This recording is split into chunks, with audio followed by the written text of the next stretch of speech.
Sa ibang balita, malaki ang naitulong ng mga CCTV para mahuli ang suspect sa pang-hold up sa isang call center agent sa Pasig.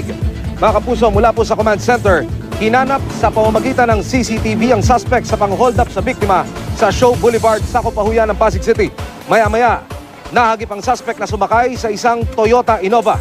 Pag-alis ng sasakyan, doon na siya binuntutan ng mga police mobile. Kalaunay, nahuli ang suspect na si Edelberto Patricio at na-recover ang bag ng biktima. Ang akala ng suspect, pera ang laman nito, pero instant noodles lang ang laman. Iniimbestigahan na ng pulisya kung may kinalaman ito sa holdapan sa barangay South Triangle sa Quezon City nitong nakalipas na buwan.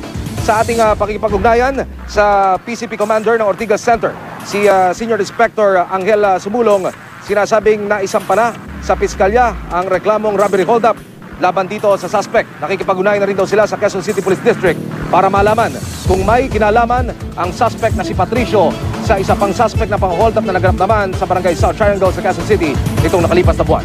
Samantala,